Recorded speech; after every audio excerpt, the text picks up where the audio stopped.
Então, bom dia a todos. Querido professor. Tudo bem? Então, hoje nós vamos fazer a generalização de uma série de conceitos para o caso MIMO, certo?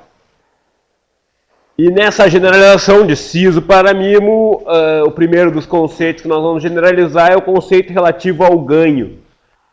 E aí eu vou generalizar os conceitos, mas sempre na hora de generalizar os conceitos, eu vou pegar um exemplo físico para servir de ponto de partida para a nossa generalização. E então vou começar com uma coluna de destilação, que é essa aqui. Uma coluna de destilação típica, em que tem uma alimentação.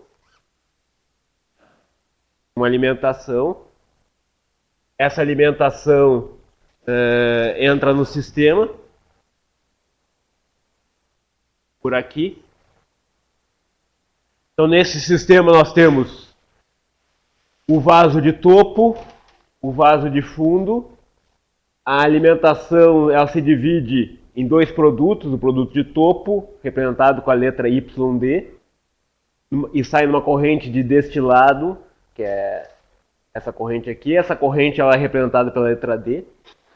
O refluxo é representado pela letra L. Então a parte é refluxado, parte vira produto. E no fundo nós temos a retirada de fundo representada pela letra B. A composição de fundo é o XB. E parte é vaporizado e retorna para a coluna, é chamado de boil up, representada pela letra V. Então as variáveis, como nós vimos quando nós trabalhamos com variáveis de processo, as válvulas de controle elas acabam produzindo variações nas correntes. Então a carga térmica que é injetada na coluna vai afetar a quantidade de vapor que entra na coluna. Essa quantidade de vapor que entra na coluna é representada com a letra V.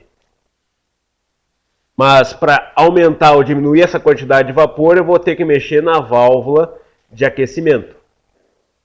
A retirada de fundo vai estar relacionada com a válvula de fundo, certo? E é representado a vazão que sai por essa corrente é representada com a letra B. Assim nós temos a mesma coisa no topo. E a primeira coisa quando nós trabalhamos com uma coluna de destilação é que uma coluna de destilação desse tipo ali, do jeito que está representado aqui, nós temos 5 válvulas de controle. Essa aqui, essa outra, 5 válvulas de controle. 5 válvulas de controle significa que nós temos 5 graus de liberdade operacionais, que é equivalente a até poder controlar 5 variáveis controladas. Mais que 5 variáveis controladas eu não posso controlar nesse sistema porque eu tenho apenas 5 variáveis manipuladas, certo? No máximo eu posso chegar, se essas variáveis manipuladas forem independentes, eu vou poder controlar 5 grandezas. A primeira coisa que eu tenho que fazer é o controle do inventário do sistema. O inventário do sistema são os vasos de acúmulo e o nível de pressão da coluna. Aqui está representando a seguinte estrutura, em que o acúmulo do vaso de fundo é controlado pela retirada, o acúmulo de vaso de topo é controlado pela retirada de destilado, e a pressão da coluna pela carga térmica no condensador. Essa não é a melhor estratégia para o controle de pressão da coluna. A melhor estratégia é a inundação do condensador. Nesse exemplo, a pressão da coluna, que mede o inventário de vapor na coluna, está sendo controlada pela carga térmica. Para poder esse sistema poder operar, essas malhas têm que estar obrigatoriamente fechadas. Então eu não consigo operar esse sistema. Observem que essas malhas são tipicamente malhas SISO. Aí não tem nenhum mistério. As técnicas de controle SISO que vocês viram no curso de graduação se aplicam diretamente a essas malhas, ao ajuste dessas malhas. Não tem nada de misterioso nessa historinha. Agora, quando eu quiser trabalhar com a composição, sobraram 2 graus de liberdade. O boil up, ou seja, a carga térmica, e o refluxo. Essas duas variáveis aqui, eu vou poder utilizá-las para controlar a composição de topo e a composição de fundo. E aqui o sistema passa a ser forte, ter uma forte interação, porque se aumentar o refluxo, eu afeto tanto o produto de topo quanto o produto de fundo. Se alterar a taxa de... vou afetar tanto o produto de topo quanto o produto de fundo. Eu tenho um sistema aí, que é um sistema multivariável, que tem uma forte interação. Então, analisando essas duas variáveis de entrada, L e V, e as duas saídas, composição de topo e composição de fundo, eu tenho um sistema que é chamado um sistema tipicamente multivariável, com 2 entradas e 2 saídas. Eu sou obrigado a analisar e considerar esse sistema como sendo multivariável.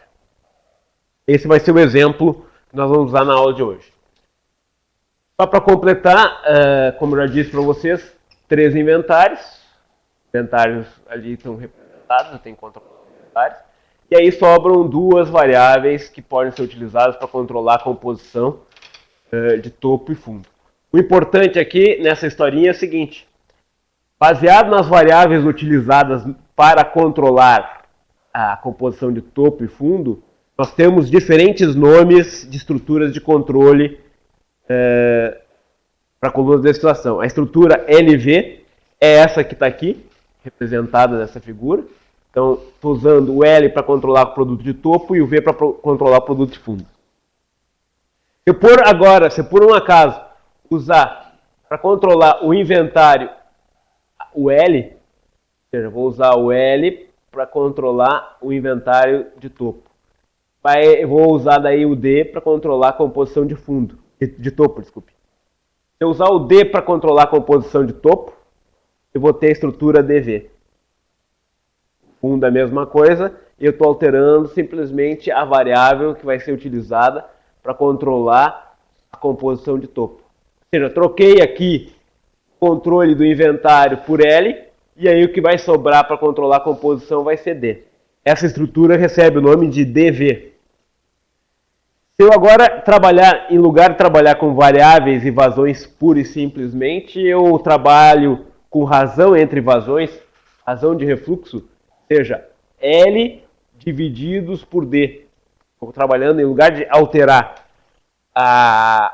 o L, eu altero a razão entre L sobre D. Estou inserindo uma ação de tipo feed-forward implícito. Essa estrutura recebe o nome de L sobre D, vírgula V. Eu estou controlando no topo a razão entre essas duas correntes e não a corrente em si. Estou manipulando não somente a corrente, mas a razão entre essas correntes. Certo? Essas estruturas são chamadas de L sobre D, se eu estou usando no topo L sobre D. E no fundo, se eu estiver usando V sobre B, eu vou ter uma estrutura LV sobre B. Essa estrutura LV sobre B quer dizer o seguinte: no topo eu uso L para controlar a composição de topo, e no fundo eu uso a razão entre o boil up e a descarga. Certo? E se eu porventura usar razão lá no topo e lá no fundo, é a estrutura, é o grupo de estruturas de razão, que é esse aqui que está representado aqui. E se eu usar para controlar a composição de topo e fundo as correntes de retirada, que é uma estrutura que só vai funcionar dinamicamente, estacionariamente não é possível, mas dinamicamente ela é possível, eu vou estar trabalhando com a estrutura DB. Certo? Essa é uma panorâmica rápida sobre controle de colunas de destilação, estruturas de controle de destilação. Eu não vou apresentar mais isso, porque o meu objetivo aqui é a generalização dos conceitos, mas nós vamos usar a estrutura LV. A estrutura LV, em que nós vamos usar a variável L para controlar a composição de topo e a variável V para controlar a composição de fundo. Bom, recordando, Na aula passada nós vimos que uma representação no espaço de estado vira uma matriz de transferência. Uma matriz de transferência, os canais têm as suas diferentes funções de transferência. E nesse exemplo ali ficaria assim, ó. Eu tenho como variável de topo de saída a vazão de destilado, quer dizer, a composição de destilado, uma variação na composição de destilado, uma variação na composição do produto, tendo como variáveis manipuladas uma variação no refluxo L e uma variação do boil-up. Então essas são as entradas do sistema e essas aqui são as saídas. Matematicamente, só multiplicar as equações eu chego a isso aqui. Posso representar isso dessa forma. Isso nós vimos na aula passada. Então agora vamos trabalhar com, se eu quiser determinar aqui a matriz de ganho, que é a nossa primeira generalização, o que é que vai ser? É só substituir nessa matriz de transferência S por S igual a zero. Certo? Se substituir em lugar de S por S igual a zero, eu vou ter cada uma dessas funções de transferência com ganho, avaliado em G0, certo? E cada uma dessas funções avaliada em G0 vai dar uma matriz de ganhos. Essa matriz de ganhos é o que eu tenho aqui. Certo?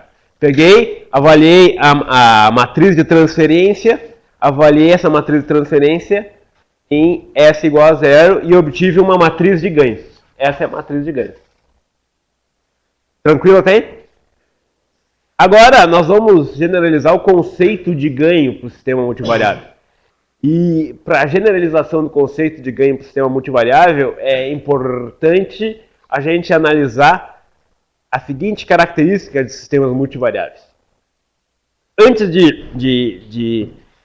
eu perguntaria a vocês, o que está por trás do conceito de ganho de um sistema monovariável?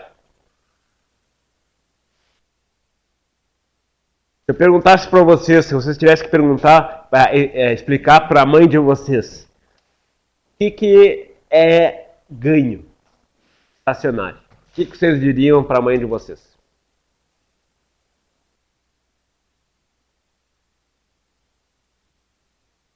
Vocês não têm mãe?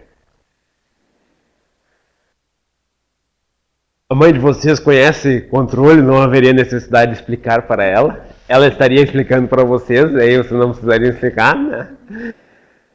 Qual a outra alternativa? A mãe de vocês é surda, então teria que explicar escrevendo. Não daria para falar, era em palavras. Mãe é mãe, preciso saber disso. Qual seria a explicação de vocês? Fazer uma entrevista? Quem vai falar aí? O que é ganho? Diga.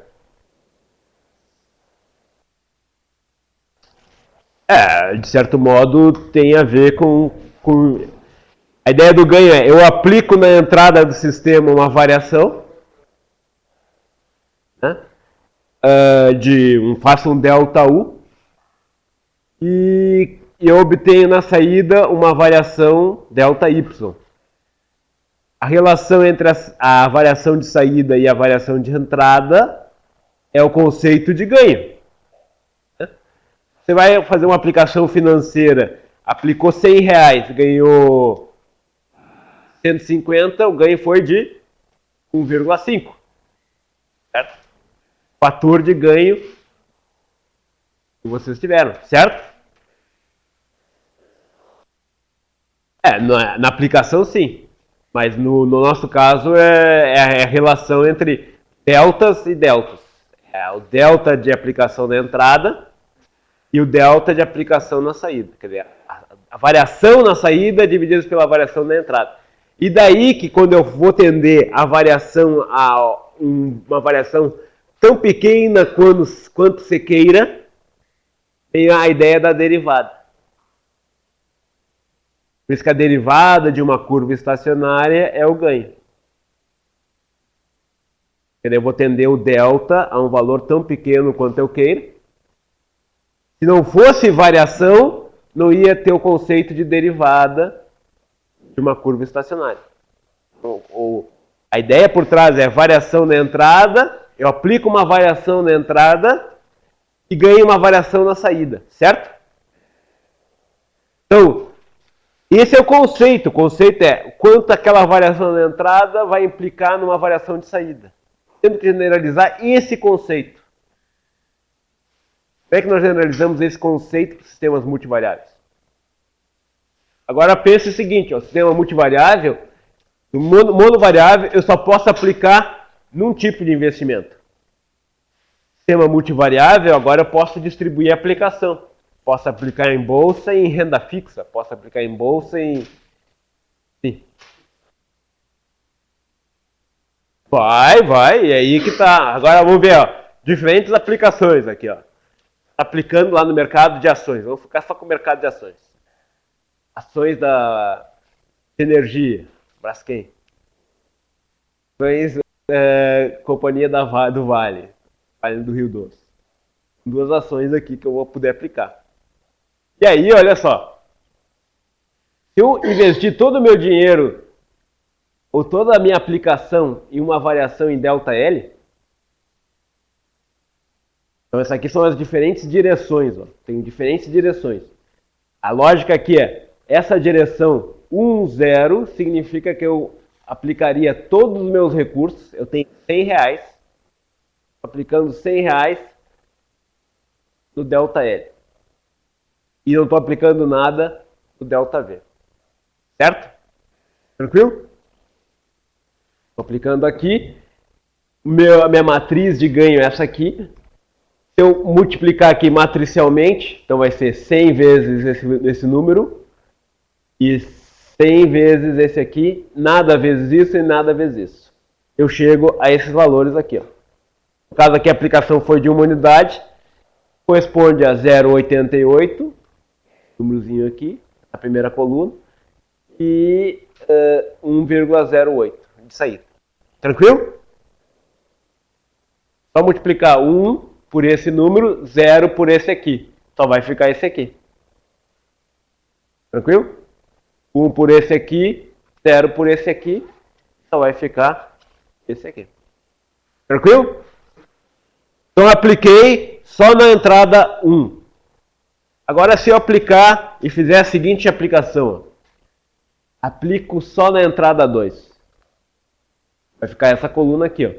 Então esse resultado, essa aplicação deu esse resultado aqui. Certo? Se eu agora aplicar, divido o bolo e aplico em quantidades iguais. 0,7, 0,7, aplicado 2. Multiplico esse número vezes 0,7, tal. Isso aqui vai fazer, olha só, esse número é parecido com esse aqui, isso aqui vai dar praticamente 0,01. Certo? Se eu agora fizer eu aplico 0,7 nessa aqui e tiro o dinheiro da outra. Menos 0,7. Essa aplicação vai dar essa saída aqui. E essa outra deu essa outra aqui. Tá claro para vocês isso? Simplesmente distribuir de forma diferente. Aí eu pergunto para vocês.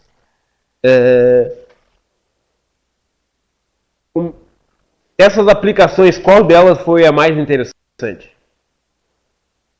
Vai chegar à conclusão que a mais interessante é essa aqui, ó. Aumentar ΔL e diminuir ΔV.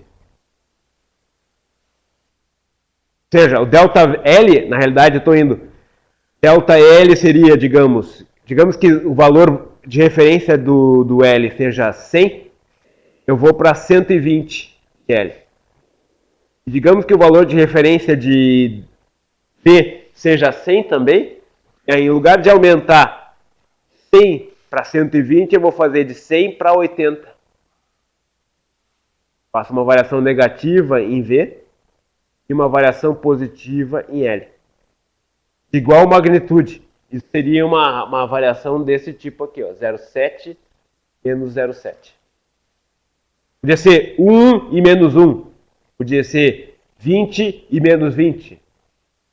São variações de igual direção. Certo? Tranquilo até aí? Sei não. Se vocês observarem aqui, ó, o quadrado desse número somado com o quadrado desse número, tirando a raiz quadrada, todas elas têm norma igual a 1. Essa tem norma 1, essa tem norma 1. Raiz de 2 sobre 2 elevado ao quadrado, somado com raiz de 2 sobre 2 elevado ao quadrado, isso vai dar 1. Somatório, tiro a raiz quadrada disso, vai dar o somatório disso aqui ao quadrado, né, igual a 1. A mesma coisa aqui. Mesma coisa aqui.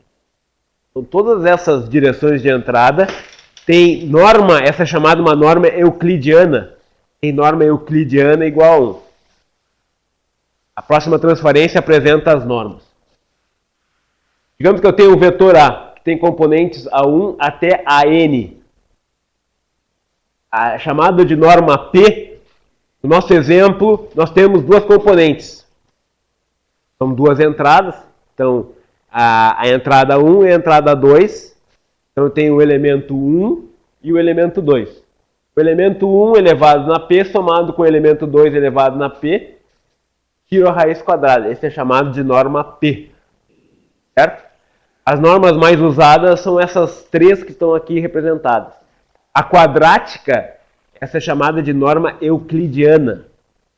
Ela é o quê? Eu elevo o primeiro elemento ao quadrado, somo ao segundo elemento ao quadrado e assim por diante até o enésimo elemento ao quadrado. Somo eles e tiro, depois do somatório, a raiz quadrada. Certo? No caso de um sistema 2×2, é equivalente à hipotenusa. Equivalente aqui à hipotenusa. Eu vou ter um círculo unitário. Vocês pegarem essas duas componentes, A1 e A2, elevando ao quadrado o tamanho do vetor é a energia. Independente de como eu aplico, o tamanho do vetor aqui é a energia. A norma euclidiana ela se presta muito porque o vetor das componentes é a energia aplicada. Eu tenho aqui um vetor com uma energia sempre a mesma. Eu só estou distribuindo ele em direções distintas.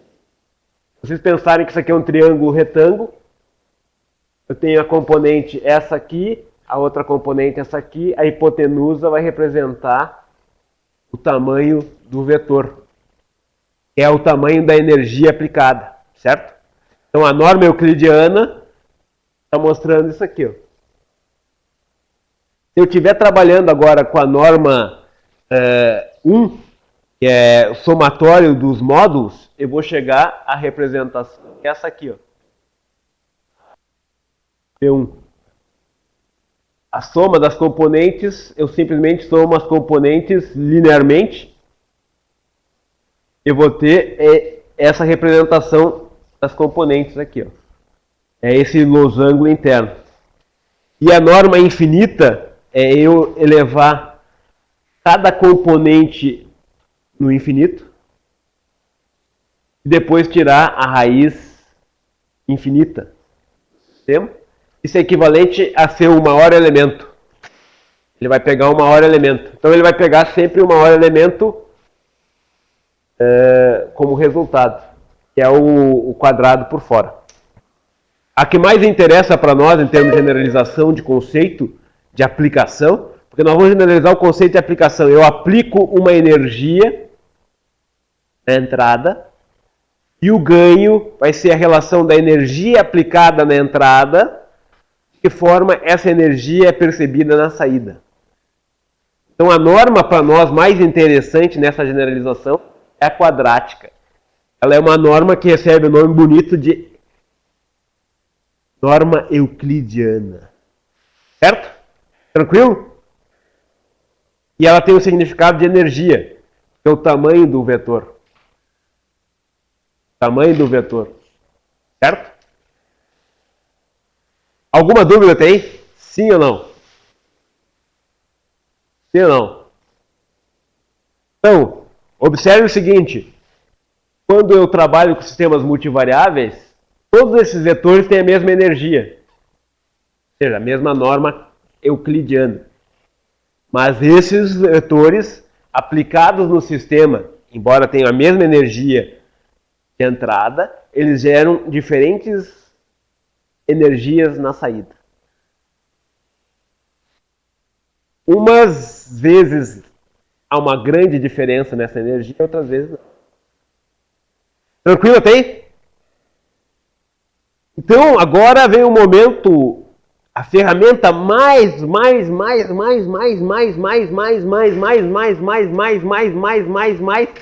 importante na generalização de conceitos monovariáveis para multivariáveis. Adivinha o que é? Decomposição em valores singulares. Esse é o elo de ligação, principal elo de ligação entre monovariável e multivariável. E a gente vai generalizar o ganho usando decomposição em valores singulares. E o que é decomposição em valores singulares? Decomposição em valores singulares, eu pego uma matriz M qualquer, uma matriz complexa, no caso a gente está pegando uma matriz real, e vou decompor isso na multiplicação de duas matrizes. Vou pegar, na realidade, a matriz U, é uma matriz unitária, eu já vou explicar o que é uma matriz unitária, multiplicado por uma matriz diagonal, sigma, multiplicado pelo transposto conjugado, que é representado por aquela matriz H, matriz hessiana. Matriz hermitiana, desculpe. Matriz hermitiana, quer dizer, na realidade esse H que representa o transposto conjugado. Transposto conjugado. Eu pego, se for uma matriz complexa, eu transponho essa matriz e a parte complexa eu troco de sinal. Quer dizer, o transposto conjugado. Eu tenho uma matriz M e decomponho essa matriz M em três matrizes. Uma diagonal, que é a do meio, e duas de uma matriz U e uma matriz V. Certo? E aí eu ordeno essa matriz sigma aqui, eu ordeno nos valores, sendo que o maior valor de sigma recebe uma barrinha em cima. Esse é o máximo, o valor singular máximo. E o menor valor de sigma recebe uma barrinha embaixo. Certo? E esse sigma aqui vai generalizar o conceito de ganho. Eu vou mostrar isso para vocês. Então, matriz sigma. As matrizes U são matrizes unitárias. O que são matrizes unitárias? Se eu somar a entrada, eu vou ter a norma de cada um dos vetores igual a 1.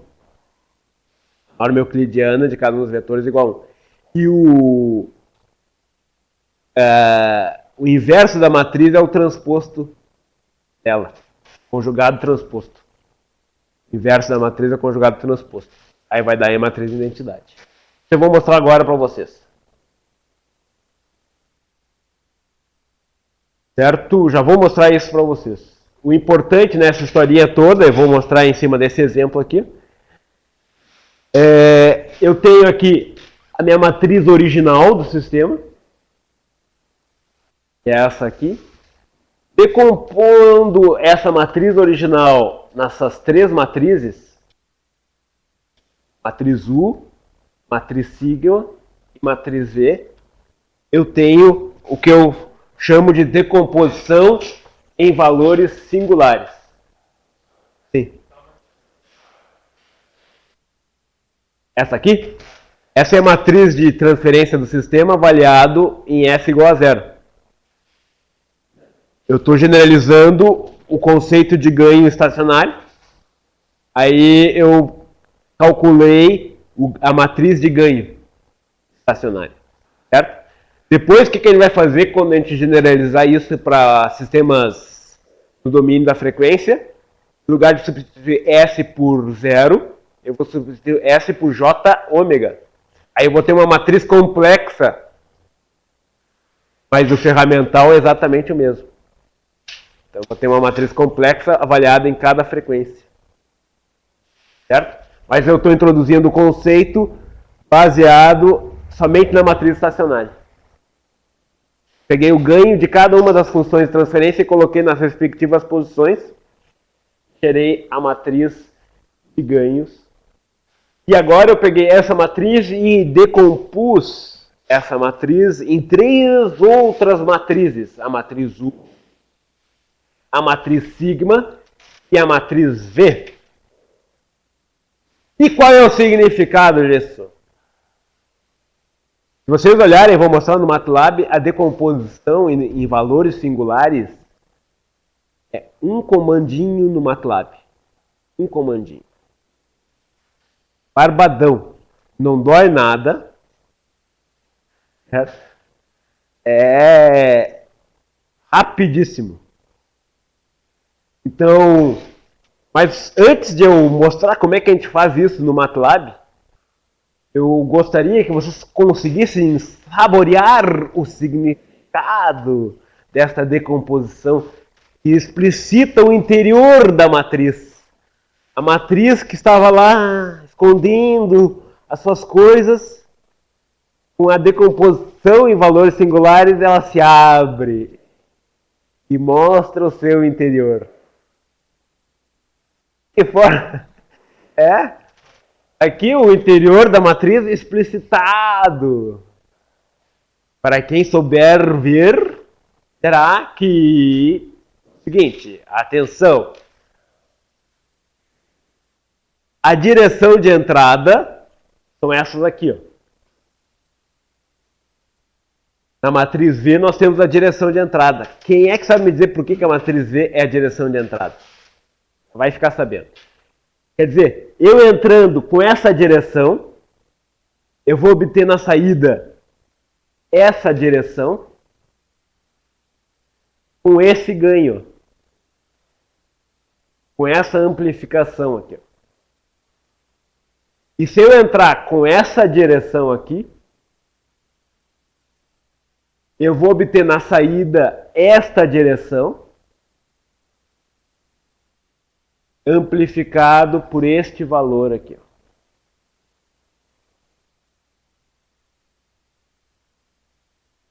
E a decomposição de valores singulares, por que eu disse que ela explicita o interior da matriz? Ela aqui, no sistema 2x2, ela está mostrando a direção de maior ganho e a direção de menor ganho.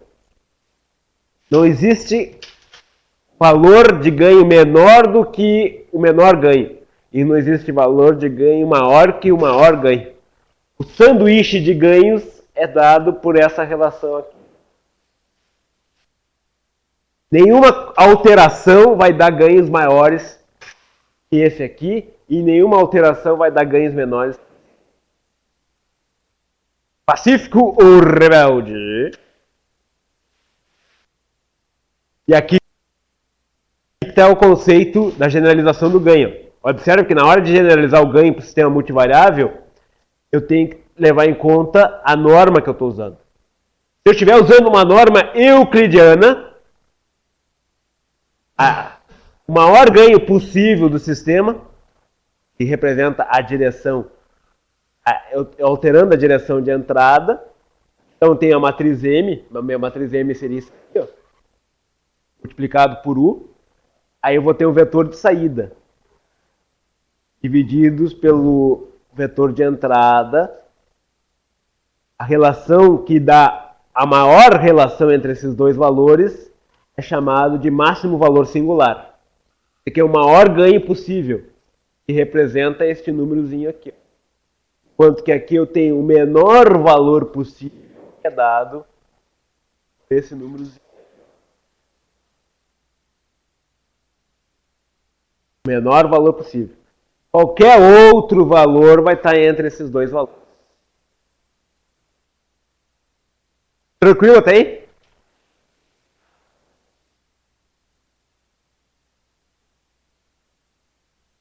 O valor intermediário, nos dois extremos vão estar o maior valor e o menor valor.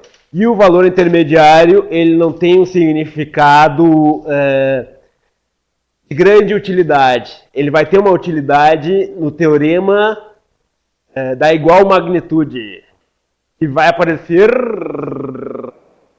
na nossa próxima abinha. Ele vai ter uma utilidade. Mas, normalmente, os de maior utilidade é o menor e o maior. Certo? E aí, o que nos interessa num conceito multivariável é a relação entre esses valores. A relação entre esses valores recebe o nome de condicionamento. A relação entre o maior valor de ganho e o menor valor de ganho recebe o nome de condicionamento. Número de condicionamento, representado normalmente com a letra gama. O condicionamento, ele dá uma ideia da grossura do sanduíche. Quantidade de colesterol no sanduíche é dado pelo condicionamento. Tem que pensar que... Agora eu vou mostrar isso para vocês usando o MATLAB. Então eu pediria a todos que estão assistindo a nossa gravação que chamem o MATLAB. Faça em casa.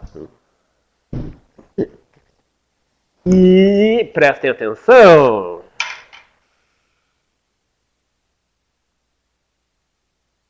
Chame o MATLAB. MATLAB. E agora, ó. AIG-Show. Tá ali o AIG-Show. Comando lá no MATLAB, eu escrevi AIG-Show. A decomposição em valor singular está fortemente relacionada a autovalores. Só que eu não vou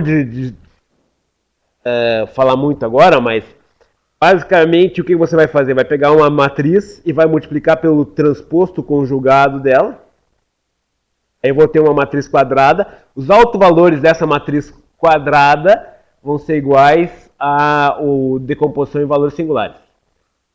Depois no material que eu vou distribuir para vocês para lerem durante o nosso recesso, vocês vão poder se deliciar com essas informações. Mas vamos ao que interessa. Eu cliquei, vocês viram aqui que eu cliquei nesse... Vou ampliar. Eu estou querendo analisar a interpretação da decomposição em valores singulares. Então eu cliquei aqui e agora eu estou na decomposição de valores singulares. O que vocês observam aqui? Vocês observam que tem duas direções. Aqui a direção X é uma direção e aqui Y está representando a outra direção. Então X e Y, ao contrário daquilo que nós normalmente utilizamos, X como um estado e Y como saída, aqui está representando X um vetor, certo? E Y outro vetor. Se eu agora pegar a matriz A é aquela que está aparecendo aqui em cima. Essa é a matriz A. Certo? Se vocês olharem, nós temos várias matrizes A que podem ser testadas. Vamos começar com a primeira. Peguei a matriz A e aplicando o vetor X na matriz A, a saída vai ser também um vetor. Certo? E esse vetor é representado aqui pelo AX. Se eu agora aplicar o vetor Y na matriz A, eu vou ter o vetor AY. Que é A vezes Y vai dar um vetor. Certo? Tranquilo até aí? Observe o seguinte, que o vetor X e Y tem o mesmo tamanho. Ou seja, o comprimento do vetor X e o comprimento do vetor Y são iguais. E agora eu vou começar, Se eu fizer uma curva total aqui, eu vou obter o quê? Um círculo unitário de entrada. Aqui, ó, tchan, tchan, tchan. Certo? O que acontece? Particularmente interessante é a seguinte direção. Essa aqui é uma direção importante. Se eu entrar com x nessa direção, eu vou obter a menor saída. A relação entre AX, o tamanho do AX, divididos por o tamanho de x, que é 1. Por isso que a gente está entrando com um círculo unitário, porque daí a dimensão da entrada é sempre a mesma. Essa aqui é a direção de menor ganho. E se eu entrar com a direção y, eu vou ter a direção de maior ganho.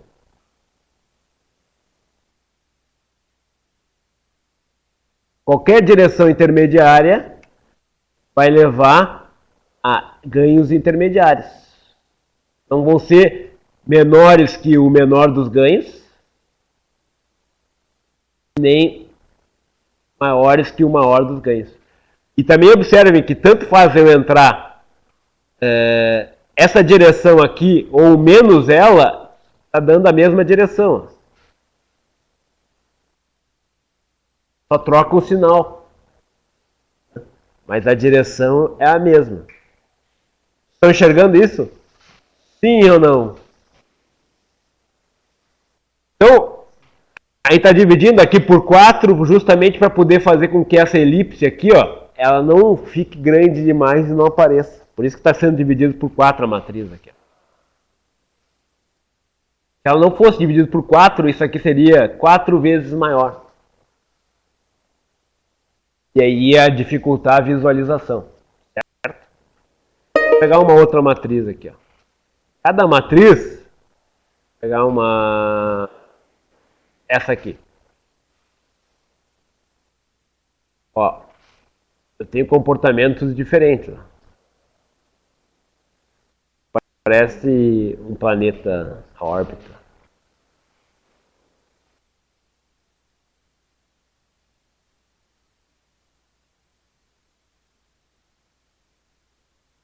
Então, essa interpretação geométrica, como é que eu sei? Como é que eu sei isso aqui, ó? A direção de maior amplificação. Basta que eu calcule a decomposição em valores singulares. Se eu fizer a decomposição em valores singulares, a direção de entrada que leva a maior amplificação é essa aqui, ó, esse y. Essa direção y, que leva a esse eixo aqui de x, ó, a y aqui, ó. E observem que se eu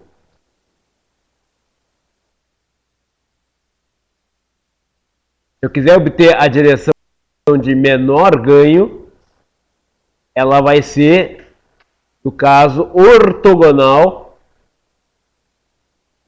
Sistema 2x2, no sistema 2x2, ela vai ser ortogonal à direção de maior ganho. Sistema 2x2. Tranquilo? Então, como é que a gente faz esse negócio no MATLAB? Vou entrar com aquela matriz ali, ó. Matriz M igual a 6, 4, ponto e vírgula, menos 1, 2, divididos por 4. Agora eu vou fazer a decomposição em valores singulares. Ó. Que comando no MATLAB vocês acham que deve ser para decomposição em valores singulares? SVD, Singular Value Decomposition. Eu tenho matriz U, matriz sigma e matriz... vamos pedir um help. Eu não sei como é que é o negócio, então eu peço help SVD. Certo? E aí eu chego lá e vou digitar lá, U, S, V. Pego a minha matriz, eu chamei de M, SVD de M. E aí sai ali explicitada a matriz M no seu interior. E olha só, se eu entrar, e aí agora entra a importância na matriz P. M vezes, em primeiro lugar, vou mostrar para vocês que se eu fizer M menos U vezes S vezes P, transposto conjugado, que em MATLAB eu faço assim com apóstrofe, é o transposto conjugado. Que número vai dar aqui? 100, 10, 0, menos 100, menos 10. Qual das alternativas? Vai dar uma matriz de épsilons. Eu disse que dá uma matriz de épsilons. O épsilon aqui é o erro, eps é o tamanho do erro numérico do MATLAB. Essa é uma matriz que deu 1 vezes 10 na menos 16 valores. E a discrepância entre os dois está dentro do erro numérico do MATLAB. Certo? O certo seria ter dado 0, 0, 0, 0, 0. Viu? As duas matrizes são iguais. Vou deixar aqui, ó. Vou pôr aqui ponto e vírgula. Para vocês verem que eu não estou mentindo. Eu estou colocando uma matriz do lado da outra. Agora comparem esse elemento aqui, ó, com esse aqui, ó. Esse outro com esse outro e assim. Eles vão ter uma discrepância lá lá no finalzinho. Por erro numérico, certo? Tranquilo? Em outras palavras, quando eu digo que eu decompus, eu fiz a matriz M, dividi ela em 3 outras matrizes. Só isso. E essas matrizes não são qualquer matriz. São matrizes que explicitam a natureza interna da matriz. E uma propriedade que elas têm é o seguinte: se eu pegar U e multiplicar U pelo transposto conjugado dele, que é a matriz hermitiana, isso aqui vai dar a matriz identidade.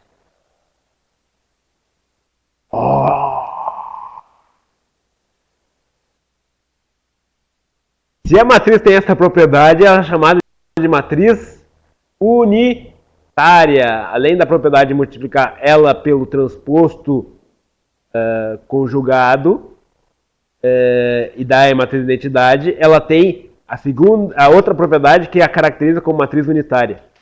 Pego os vetores dela, peguei o primeiro vetor, vou mostrar para vocês, vocês não estão acreditando. Resulta ali.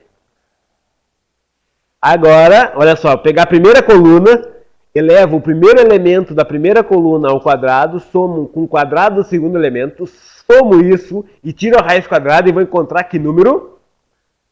1. Pegar a primeira coluna, 2 pontos, eu estou pegando todos os elementos, todas as linhas da primeira coluna. E agora eu pego a norma. Esse aqui, vou colocar explicitamente a norma 2, mas por default é a norma 2. E adivinha que número vai aparecer?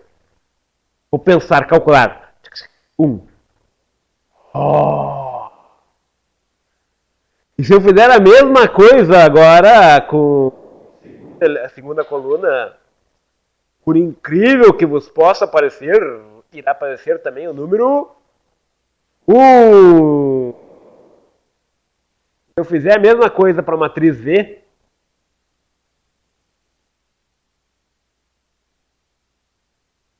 vou substituir agora o U por V,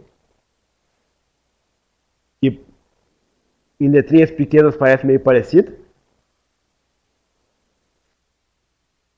Vai dar a mesma coisa. Certo? Então, uma matriz Em lugar de dizer uma matriz que pega, se você pegar uma matriz e multiplicar ela pelo inverso, pelo transposto conjugado e der a matriz de identidade, que é um monte de palavras, a matriz que tem essa propriedade e cujos vetores que compõem essa matriz, a norma euclidiana, que é cada elemento eleva ao quadrado, somo, tira a raiz quadrada depois, essa é a matriz euclidiana, norma euclidiana. Em lugar de dizer todo esse monte de palavras, eu chamo as matrizes que têm essas propriedades, eu te batizo matrizes unitárias. A partir de agora, serão chamadas de matrizes unitárias. Certo? Em lugar de estar dizendo todo aquele trambolhão de propriedades da família inteira, recebe o nome de matriz unitária. Certo? E agora o mais tchan. Se eu agora pegar a matriz M, multiplicar ela por V, eu vou obter a matriz U multiplicada por S. Eu fizer essa, estou subtraindo, certo? Vou pôr uma vírgula aqui para vocês enxergarem. Não vai dar EPS. Oh! Vocês viram o que eu fiz? Peguei. Essencialmente o que eu fiz foi o seguinte aqui, ó. Esse cara aqui, ó. Se eu multiplicar ambos os lados pela matriz V, e o lado de cá, que é aqui, quem está fazendo o papel da matriz M para nós é esse LV de 0. Esse aqui é a nossa matriz V, ó. Desculpe, nossa matriz M. Se eu multiplicar essa matriz M por V, eu vou ter, multiplicando ambos os lados por V, eu vou ter esse cara aqui multiplicado por V e esse cara aqui multiplicado por V, transposto conjugado, multiplicado por ele mesmo, como é uma matriz unitária, isso aqui vai dar uma matriz de identidade. Certo? Sim ou não?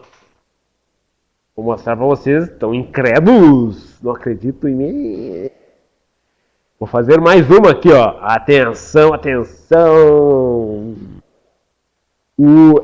A gente viu que U vezes S vezes P transposto, conjugado, caracterizado pelo apóstrofe, que é o Hzinho matemático, multiplicado por V. Ó.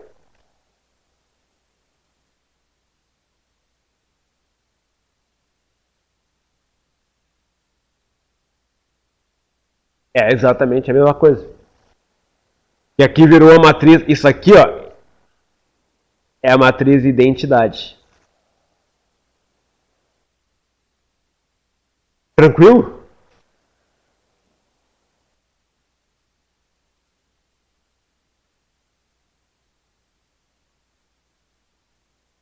Não deixem de fazer em casa. Tranquilo? E aí, ó, na matriz S tem o sanduíche. Aí se eu quiser saber qual é a direção, aqui eu tive que varrer, todas as possíveis tentativas estão nesse círculo unitário. Aí eu tive que varrer o círculo unitário e vi, olha, essa direção aqui, ó, X representa a direção de menor ganho. Como é que eu encontro essa direção de X? Basta que eu pegue aqui, ó, e veja a matriz V. Essa direção aqui, ó, menos 0,508. Menos 0,56, ó. Essa direção aqui, ó, é igual a essa aqui, ó. Vou pôr pro lado de lá, que é o vetor que está representado.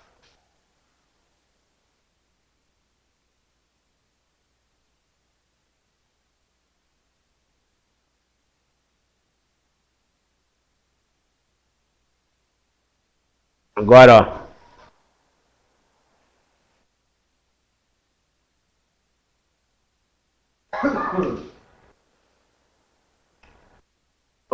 Observe aqui, ó.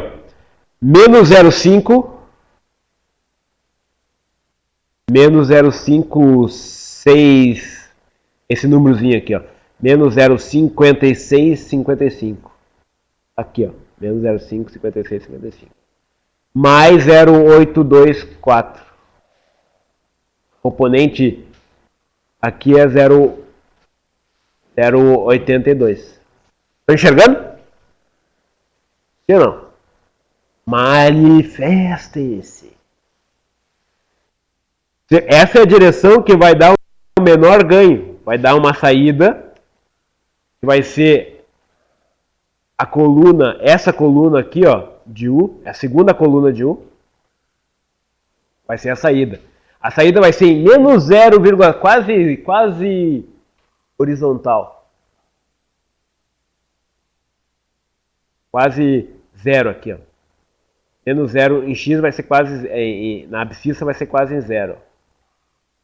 E vai ser quase toda ela na direção essa aqui. Só que aqui está dizendo, ó, vai ser quase um vetor unitário aqui para cima, multiplicado por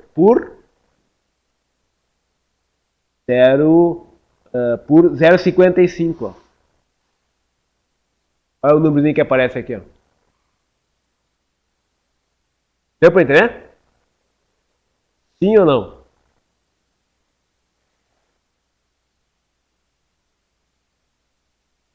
O que tem de complicado?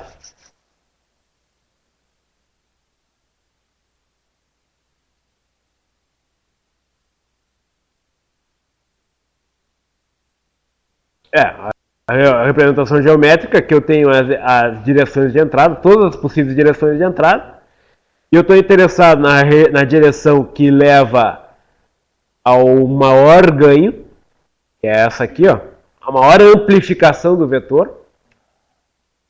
Pensar nessa parte dessa elipse aqui, certo? E a direção que leva ao menor ganho. Todos os outros ganhos vão estar entre esse ganho maior e o ganho menor. O tamanho do ganho eu encontro na matriz S e a direção do ganho eu encontro.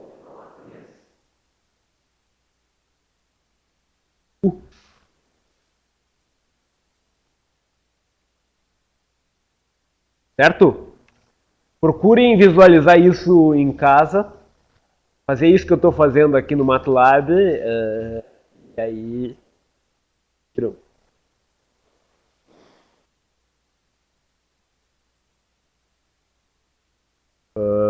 na realidade eu procurei... na realidade, aqui, ó, X e Y estão relacionados porque um é ortogonal do outro. Se eu girar, eu posso fazer aqui também, ó. Tanto faz. A X na horizontal? Sim. Aí não é a direção de maior ganho. Também não é a direção. Ah, o AX. Horizontal aqui. Sim. Essa não é... Sim, mas é que essa direção aqui, ó, essa representa a direção de maior ganho aqui no sistema. Também é a mesma coisa. O X aqui vai ser o input correspondente à direção de maior ganho.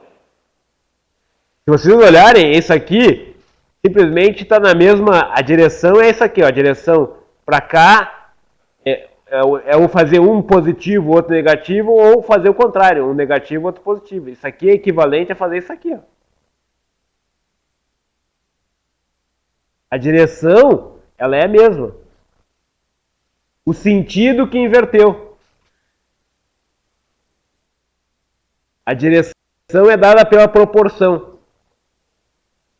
Certo? A inclinação. A inclinação é a mesma. O sentido é ou eu vou para cá ou eu vou para o outro lado. Certo? Tranquilo?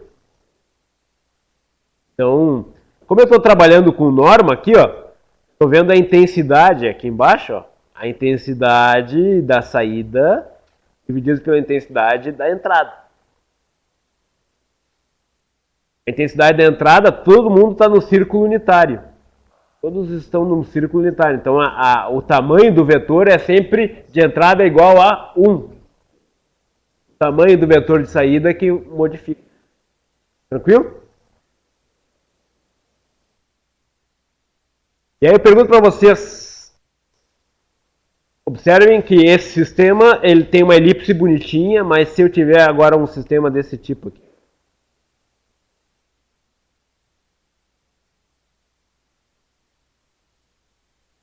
você acha que esse é um sistema bom de controlar?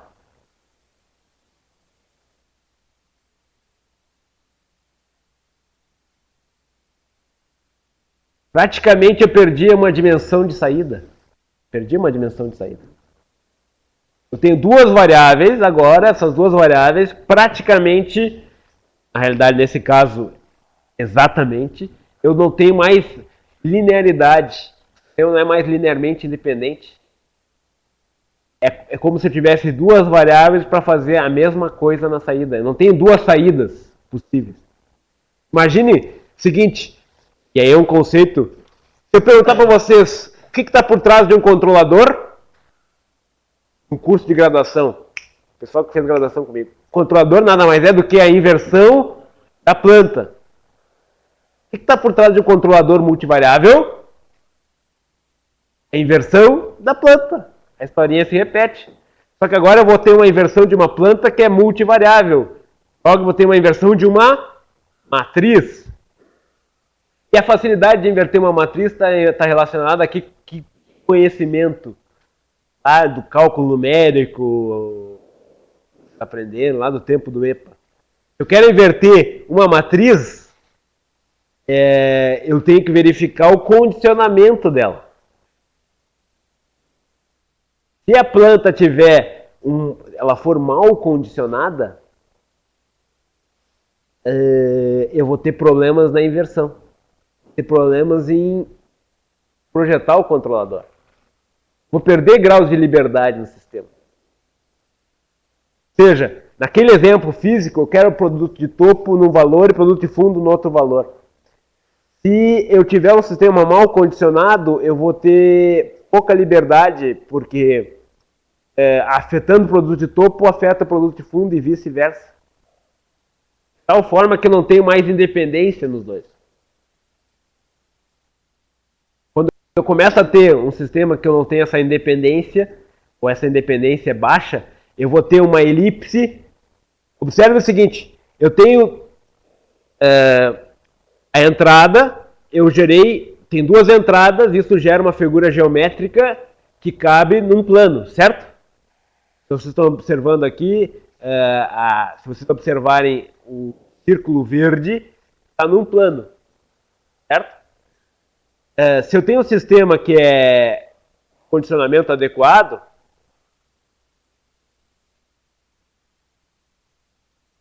ela também vai gerar um plano. A elipse aqui coube num plano, concorda? Agora, se eu tiver um sistema mal condicionado, ou um sistema que no caso aqui singular, aquilo que era para gerar uma elipse virou uma linha reta, perdeu uma dimensão. Era para ser algo no plano.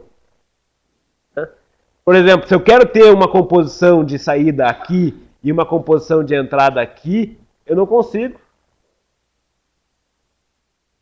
Só consigo gerar resultados que estão em cima dessa linha reta. Perdi um grau de liberdade. Mal condicionado é quando o condicionamento, esse númerozinho maravilhoso que mede o colesterol da matriz, esse númerozinho aqui, ó, aqui embaixo, esse aqui, ó, é um número elevado. E observe que ele vai dar uma medida da nossa capacidade de inverter as matrizes. E a nossa capacidade de inverter as matrizes está vinculado com a nossa capacidade de projetar o controlador.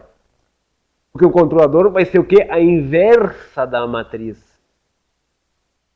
E a dificuldade de inverter a matriz é medida por esse condicionamento. Até aí tudo tranquilo? Sim ou não?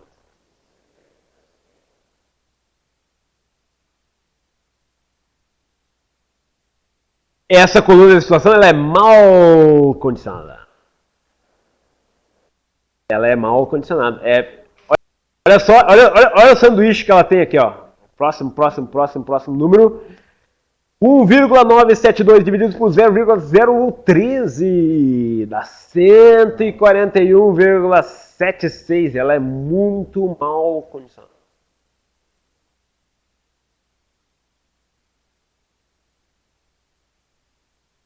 Porque, olha só o que isso implica. Ó. Eu tenho uma coluna, isso acontece em colunas de alta pureza. Colunas de alta pureza, eu usando a estrutura LV, vai acontecer isso aqui. Fisicamente, o que significa? Até posso fazer uma aula inteira só de colunas de destilação. Foi minha dissertação de mestrado, foi colunas de destilação.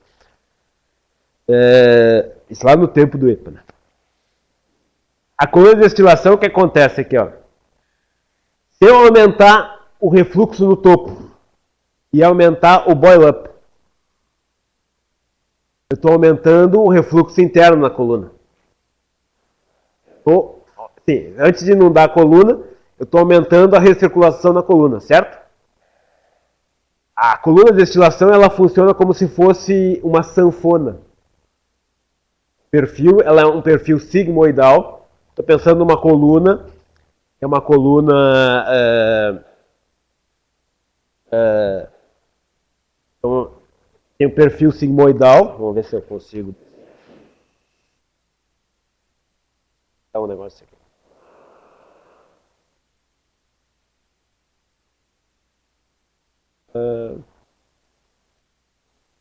Onde tá a caneta?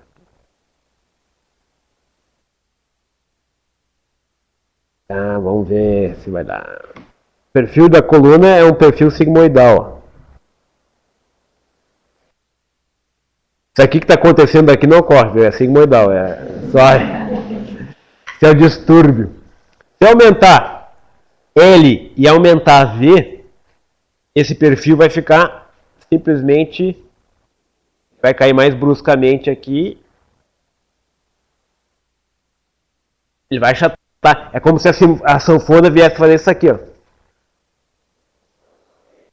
O grosso da separação está ocorrendo no meio, e aqui eu tenho a separação fininha, porque o limite é um limite termodinâmico de altíssima pureza. Quer dizer, eu não consigo ter pureza maior que 1. E à medida que eu vou me aproximando do limite termodinâmico, eu tenho que gastar muito mais energia, eu tenho que recircular muito mais dentro da coluna.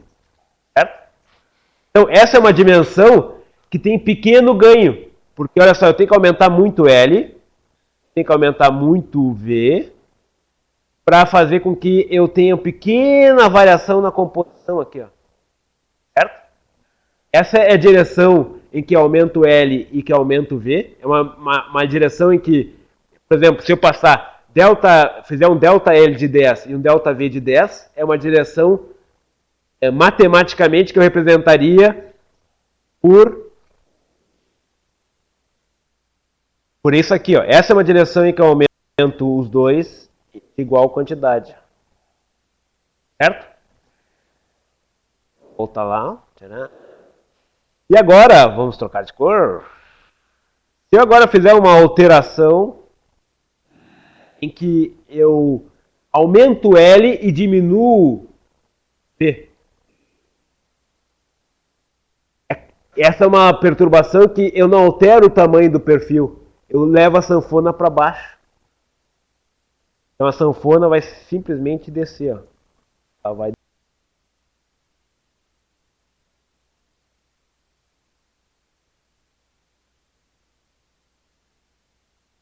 Deu para entender? E aí eu acabo tendo um grande efeito no fundo e no topo eu tenho um grande efeito no sistema. Deu para entender? Essa é a direção em que eu aumento uma e diminuo a outra. Tranquilo? Essa é a situação que eu tenho o seguinte ganho. Essa é a situação de maior ganho. Essa situação gerou esse Y4 aqui. Ó. Quanto que essa situação em que eu simultaneamente aumenta os dois. Praticamente um compensa o efeito do outro. Fisicamente, o que acontece? Tudo que eu mando lá para cima retorna. Sobe, desce, sobe, desce, sobe, desce, sobe, desce. Resultado líquido, quase nada. Sobe, desce, melhora a separação, o perfil da coluna fica é como se fosse uma sanfona e o fólio foi diminuído. Certo? Agora, quando eu altero o balanceamento do sistema, eu desloco a sanfona toda para baixo ou toda para cima. Exatamente. E perco num lado, ganho no outro. O que eu quero? Mas o importante é que, nesse sistema, se eu quiser a direção que eu tenho que investir mais, é quando eu quero melhorar a composição de topo e fundo. Agora, se alguém vai ter que pagar o pato, é muito mais fácil. Eu aumentar a composição de topo às custas da composição de fundo. Mas gasto muito menos energia. O problema é quando eu estou com os dois amarrados aqui, eu quero chegar aos dois, melhorar a composição dos dois. Essa planta em que o que eu tenho que investir para levar o sistema a uma separação maior é muito, muito, muito maior, essa é a questão de mau condicionamento. Porque o ganho que eu vou ter numa direção e o ganho que eu vou ter na direção ortogonal, observe que as duas direções são ortogonais. Ó. Uma está com valor negativo, o outro está com valor positivo. Aqui, ó. Certo? Tranquilo? Alguma dúvida? Deu para entender? Ficou mais claro? Então, fisicamente é isso aí.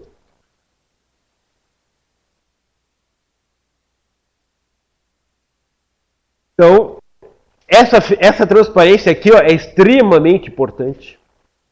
Esse slide aqui. Ele mostra isso de uma forma bem clara. E aí mostra também a interpretação da decomposição em valores singulares. Essa interpretação da decomposição em valores singulares é muito importante. E aqui, ó, eu pergunto para vocês. Aqui nós estamos generalizando, através disso e isso, eu estou generalizando o conceito de ganho. É aquela ideia, né? Eu apliquei uma determinada quantidade e obtive uma outra quantidade. E aí, um conceito extremamente importante, qual é? É o conceito relativo à direcionalidade. Quando eu trabalho com sistemas multivariáveis, não só estou interessado na intensidade do sistema, que é o tamanho do vetor, mas na distribuição entre os canais. Isso dá uma direção. Observe que direção, sentido, uma perturbação 0,7 menos 0,7 é equivalente a uma perturbação em termos de direção. Só vou mudar o sentido de menos 0,7 mais 0,7. Deu para entender? Tranquilo?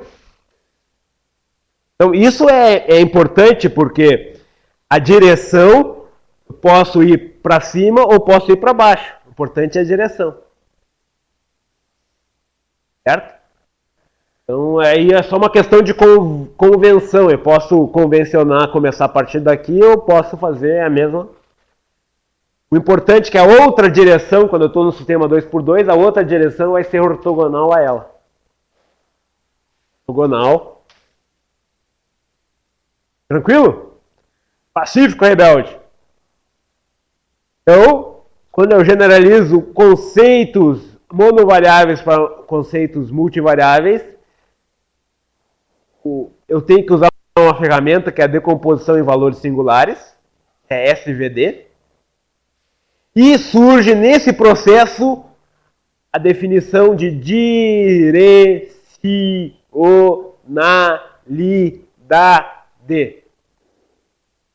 A direcionalidade, distribuição entre as entradas. Alguma dúvida tem?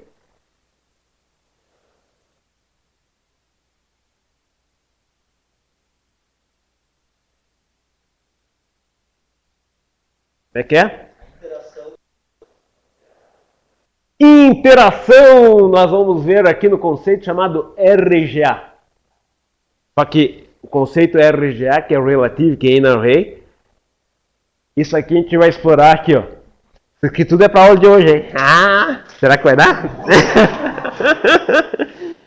Eu superestimei, eu já contei às 6:30 da manhã para fazer as transparências. Ah, certo? Eu acho que eu fiz transparências demais. Aqui, ó, condicionamento mínimo. Então as interações vai ficar mais claro mais adiante. O condicionamento é uma coisa importante, só que o condicionamento, a decomposição em valores singulares, depende do escalonamento, as unidades utilizadas. Certo? Se eu estiver trabalhando com... Se vocês estiverem recordados a reação de Van der Fuse, eu poderia estar usando a carga térmica em kilojoules, ou megajoules, ou em joules. Né? Eu estou com fatores de 1000, 1 milhão, ou coisas do gênero. Isso dá um... Se eu alterar, simplesmente colocar esse multiplicador, eu vou ter o que eu vou ter um escalonamento diferente, uma unidade diferente, certo? Então, um dos grandes problemas da decomposição em valores singulares, eu diria que é o maior problema, é que é uma grandeza que depende do escalonamento do sistema. O escalonamento do sistema. Depende das unidades que estão sendo utilizadas. E aí, o verdadeiro colesterol a gente vai encontrar onde? Observe, eu posso ter um sistema mal condicionado, porque as unidades estão equivocadamente representadas. Se vocês, por exemplo, estiverem trabalhando com simulação de um sistema, normalmente é interessante que você faça com que a simulação entre as unidades das variáveis não haja uma variação maior que 10⁶. Teu modelo fica mal condicionado.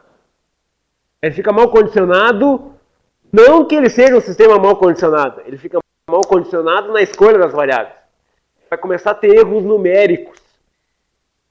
Tipicamente, qualquer método usa inversão de matrizes. Se eu for inverter a matriz e eu escolhi as unidades equivocadas, eu vou ter um sistema com autocondicionamento. Se ele tiver autocondicionamento, quando eu for inverter essa matriz, eu vou inverter uma matriz que vai dar erros numéricos grandes. Erros numéricos vão levar a resultados equivocados, certo? Então, sob o ponto de vista numérico, eu vou analisar o condicionamento do sistema.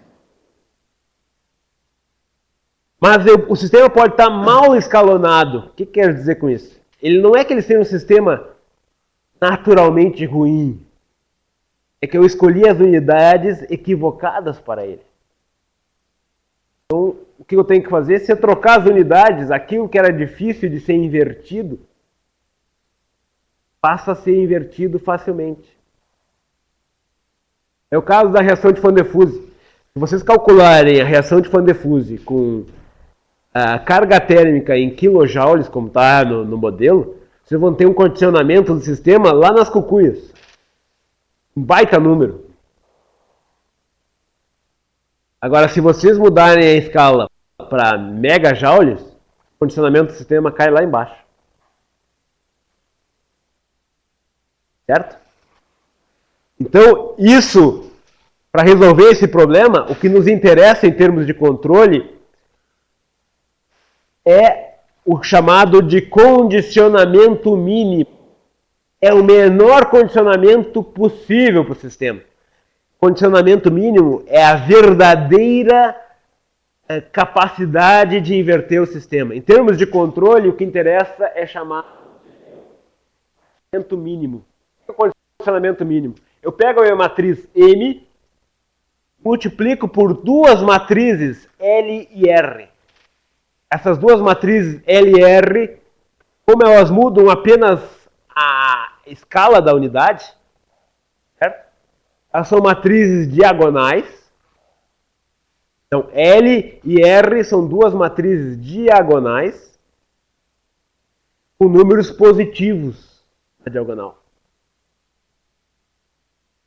Ou seja, L e R são matrizes reais, diagonais, com valores não negativos na diagonal. Não pode ter zero, não faz sentido eu colocar zero num dos elementos de L. Então, L e R são duas matrizes diagonais com valores não nulos positivos. Certo? Dá para ver isso? Imagina o seguinte, se eu quiser passar de joules para quilojoules, ou de quilojoules para joules, o K quer dizer 1000. Nessa posição eu teria o valor 1000. Dá para enxergar? Esse seria o fator de conversão. Tranquilo? Alguma dúvida em relação a isso? Matematicamente, essas são chamadas de matrizes positiva definida. O que é uma matriz positiva definida? Vou perguntar ali para a Cris, que ela está estudando equações e matrizes. O que é uma matriz positiva definida? Conta para nós.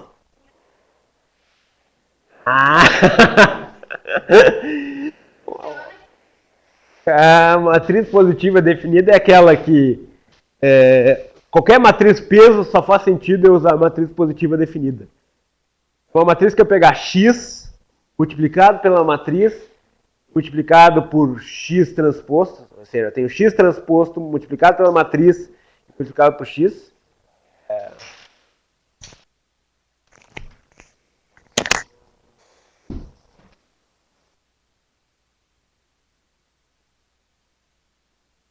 Eu tenho uma matriz H. Aqui quer dizer, eu tenho 1, 2, H por H1, H2, H2, H2, X2. Isso aqui multiplicado, se isso aqui der só números positivos, eu tenho uma matriz positiva definida. Isso aqui seria equivalente, a versão que nós estamos trabalhando é uma versão mais simples. Eu tenho na diagonal 2, 2, 0, 0, x1, 2, vai ficar igual a x1 ao quadrado vezes h1, mais h2, 2 vezes x. Se isso aqui for positivo, isso aqui for positivo, isso aqui vai ser sempre positivo, isso aqui vai ser certo? Aqui, ó, se vocês olharem, os autovalores da matriz estão aqui na diagonal. Vocês aprendem autovalores no de métodos lá no curso da pós com a Juliana. Tem autovalores? Tem, né? Ah? Método matemático. Método você não aprende isso? Bom, autovalores é um conceito.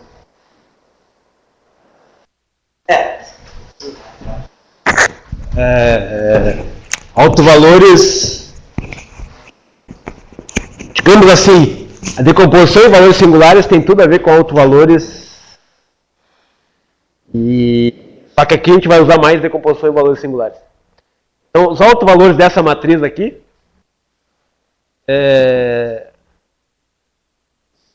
a diagonal basta que os autovalores sejam positivos. autovalores forem positivos de uma matriz, ela é positiva definida. Ou seja, ela vai ter aquela interpretação ali, ó, qualquer vetor x transposto multiplicado por ela e multiplicado por x vai dar só números positivos. Aí eu pergunto para vocês, qualquer matriz peso de qualquer problema de otimização tem que ser positiva definida. Não vai fazer peso para dar uns números. O peso é para ponderar as coisas. Vai multiplicar uma matriz de peso que pode inverter o resultado, dar números negativos. Dá para entender? Por isso que qualquer matriz de peso tem que ser positiva e definida. E a matriz de peso mais usada é uma matriz diagonal. Por dois motivos. Porque daí basta que eu coloque números positivos na diagonal. Esse é um motivo. E o segundo motivo é que é muito mais fácil de ajustar pesos na diagonal. Certo? Então aqui, ó, nessa matriz aqui, eu estou pegando a matriz M, multiplicando pela matriz L, que é uma matriz diagonal, multiplicando pela matriz R, que é outra matriz diagonal. E agora eu estou vendo todos os possíveis L e R, de tal forma que eu vou minimizar isso aqui, ó, de tal forma que eu venha a conseguir o menor condicionamento possível. Vou encontrar as matrizes L e R que levam o condicionamento a ser o menor possível. Isso é extremamente importante porque isso aí vai permitir que um dos grandes problemas que a gente tem quando a gente trabalha com sistemas multivariáveis é que eu estou trabalhando com grandezas diferentes. Imagina a composição. A típica variação de composição é na primeira ou na segunda casa depois da vírgula. 0,01 ou 0,1. Eu tenho que comparar uma variação típica de composição com uma variação típica de temperatura. Se eu estiver usando a temperatura em Celsius ou em Kelvin, a variação típica da temperatura vai ser de que ordem? Na ordem de 5 graus.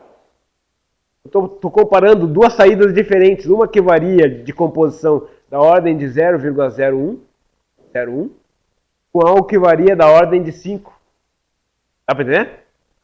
E se eu estiver trabalhando com Rankine ou Fahrenheit, eu vou ter ainda multiplicado por 1,8 essa variação. Dá para entender? Então, quando a gente escalou no sistema, nós trazemos essas variações típicas e relativizamos essas variações típicas para que elas fiquem do mesmo tamanho. A mesma coisa a gente faz para a entrada. Então, a matriz L faz essa relativização das variáveis de saída. E a matriz R ela vai fazer essa mesma relativização nas variáveis de entrada, que seria a taxa de diluição e a carga térmica, por exemplo.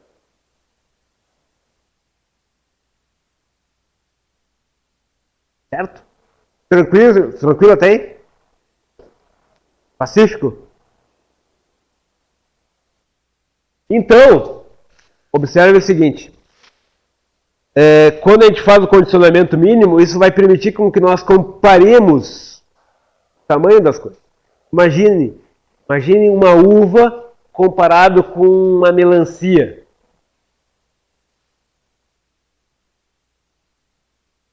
Uva e melancia. Eu não posso comparar tamanho direto, o tamanho de uma uva, com o tamanho de uma melancia. Dá para entender? Porque o tamanho da uva típico é o tamanho do menor que um polegar.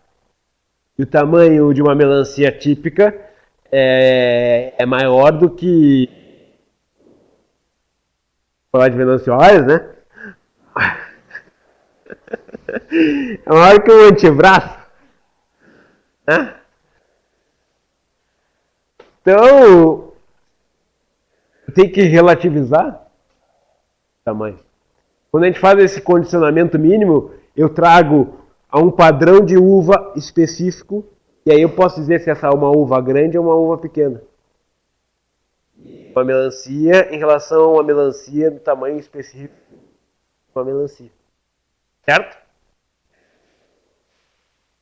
E aí, ó, nós temos aqui o condicionamento do sistema mínimo. Eu uso matriz L e R e eu vou otimizar o sistema de tal forma que eu obtenha a matriz L e R. Tá? Além disso, eu posso ter o condicionamento mínimo usando só uma das matrizes. Se eu usar a matriz de entrada, R, se eu usar a matriz R de entrada, eu vou ter o escalonamento somente na entrada. E se eu usar a matriz L, eu vou ter o escalonamento somente na saída. Tranquilo? Em lugar de usar as duas matrizes, eu só estou mexendo nas unidades de saída ou somente nas unidades de entrada. Certo? São duas definições. Observe que esse triângulozinho que está aqui em cima, eu estou dizendo, eu estou definindo. E aqui eu estou definindo condicionamento mínimo na saída, na entrada, desculpe, como sendo o menor condicionamento mínimo, mexendo como variável de decisão R, mexo na variável R, de tal forma que a multiplicação de M pela matriz R vai dar o menor condicionamento possível. Certo? Tranquilo? Aqui, esses arquivos aqui, eu vou passar todos eles para vocês via Teledoc, para vocês terem o que ler. Gostaria de saber se vocês gostariam de assistir ao vivo e a cores a aula MATLAB que vai ser feita para vocês. Vou gravar essa aula quarta-feira às 5 horas, mais ou menos no mesmo esquema da quinta-feira passada, amanhã, sala Braskem, às 5 horas, 5 e pouco. Vou pegar o ônibus de turno. Aí eu vou gravar até as... Agora não, 6h30. Não, 7h30. E aí vai estar gravado. Você pode assistir ao vivo ou você pode assistir em casa, vendo pipoca. Tá? Então amanhã eu vou fazer a nossa gravação. Quem tiver interessado, está convidado. E aí eu vou mostrar para vocês aqui o teorema. E vou mostrar para vocês como é que a gente, no MATLAB, calcula o condicionamento mínimo. É um comandinho também. Certo? E aí, ó, olha só. O teorema da igual magnitude. Respondendo à pergunta do Guilherme, que ele perguntou, tudo bem, o que eu faço com aqueles... Tá, eu entendi. Ele disse assim, ele pensou pelo menos. Eu tenho condicionamento, eu tenho o sigma máximo e tenho o sigma mínimo. Os dois eu tenho uma interpretação. Qualquer outro sigma vai estar entre eles. E o que eu faço com os sigmas intermediários? Eu tenho uma matriz 3x3, quantos sigmas eu tenho? 3. Eu tenho uma matriz 4x4, quantos sigmas eu tenho? 4. 5x5, 5. E assim por diante, certo? Tranquilo?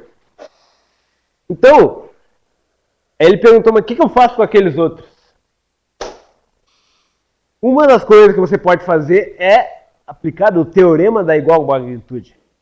O teorema da igual magnitude, ele permite com que nós vislumbremos o quão mal condicionado está o sistema, sem precisar calcular o condicionamento mínimo.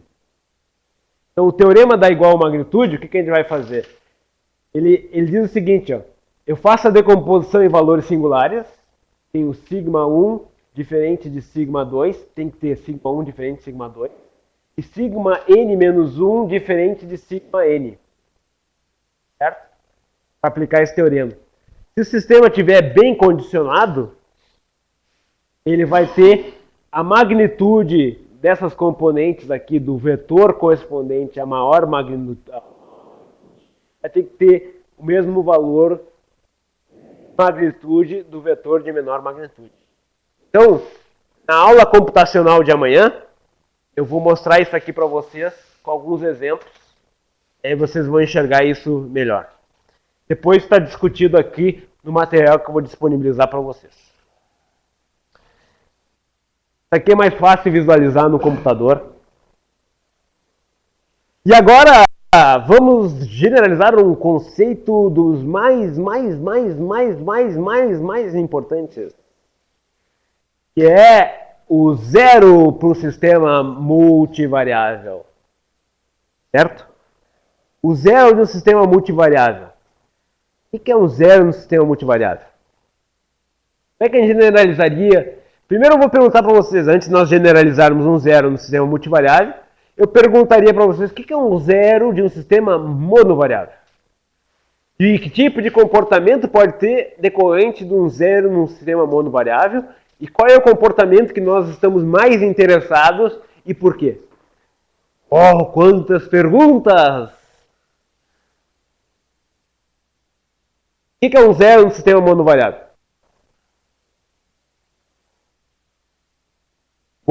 E como é que surge um zero no sistema monovariável?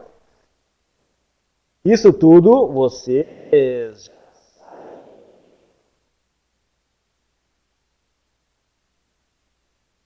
Então, vai lá, Jack Stripador.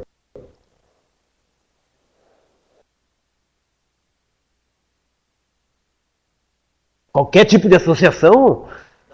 Vamos fazer um em série? Paralelo, mas tá certo. Nosso amigo continua que tá indo bem, tá indo bem. Agora ele ficou até nervoso. Atenção, essas transparências vocês já viram. Mas como surgem os zeros? Os zeros surgem através de dinâmicas em paralelo. Então, os zeros, quando a gente trabalhar com sistemas multivariáveis, vão surgir através de dinâmicas em paralelo.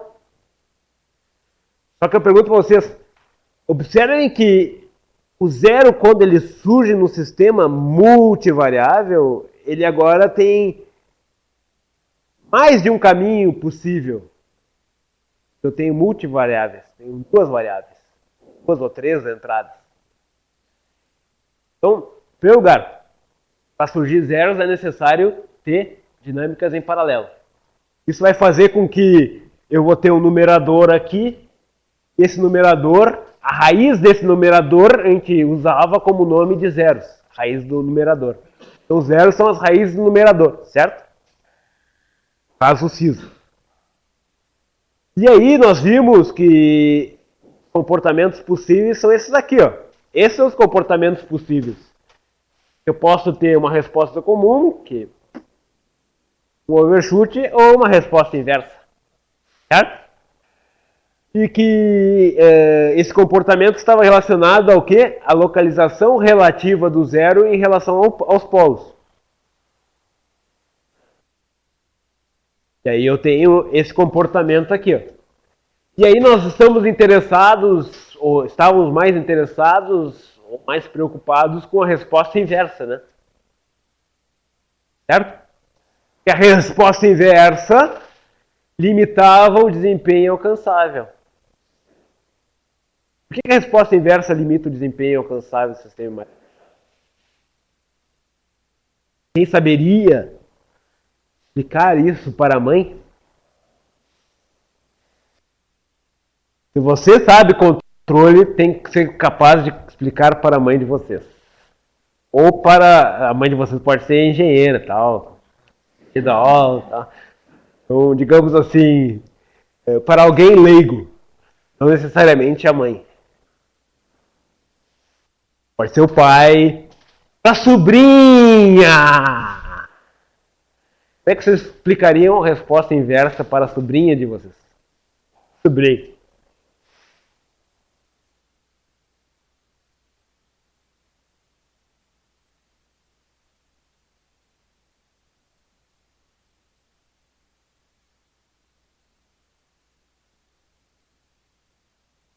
Por que a resposta inversa limita o desempenho do sistema?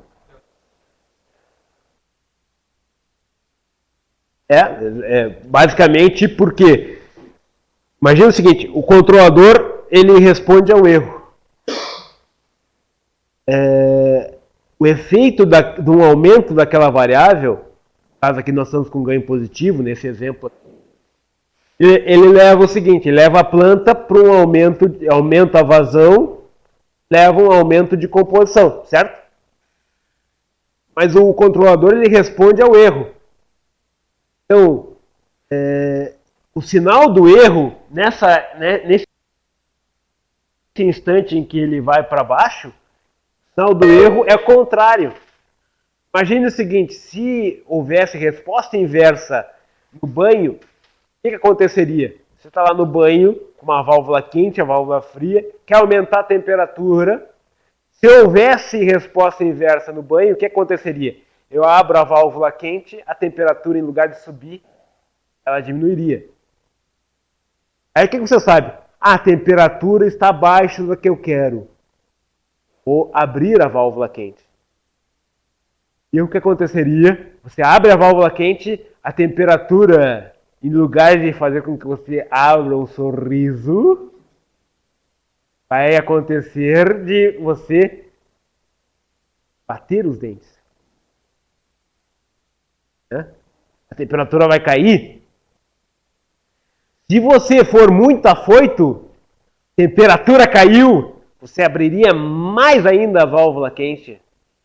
Abrindo mais a válvula quente, a temperatura cairia mais ainda. Você abriria mais a válvula quente, levaria a temperatura a cair, porque eu só estou nessa parte baixa. Até chegar um momento que a válvula estaria totalmente aberta, aí começaria a esquentar a água. Esquentar a água, esquentar a água, esquentar a água, esquentar a água. Já está tudo vermelho. Aí você fecharia a válvula. O que aconteceria? Você passaria de vermelho para azul, né? Porque começaria a cair a temperatura, cair a temperatura. Na realidade, fechando a válvula, no primeiro momento, a temperatura subiria. Vermelho. Aí vai diminuindo, diminuindo, diminuindo, diminuindo, até chegar o momento que saturou totalmente fechado. Agora começa a temperatura a cair drasticamente. Dá pra entender? Quer dizer, a resposta inversa, ela tem o papel de eu tenho que ir mais na manha. Eu tenho que começar a ver o sistema responder na direção correta. Não posso... eu abro a válvula lentamente e começo a ver a resposta. Enquanto eu não ver que o sistema está indo na direção que me interessa, não posso continuar abrindo. Não, aí não é questão da resposta derivativa. É a questão, basicamente, que eu teria que fazer um controlador mais lento. Posso ter um ganho de controlador muito alto. Controlador com ganho alto, erro grande, ação de controle grande. Eu vou ter que ter o tamanho do KP, de tal forma que ele não fique afobado. Isso aqui é equivalente a um tempo morto. Eu posso considerar esse tempo que ele vai no sentido contrário como se fosse... Vou ter atraso na resposta. Eu vou ter que ir na manha, certo?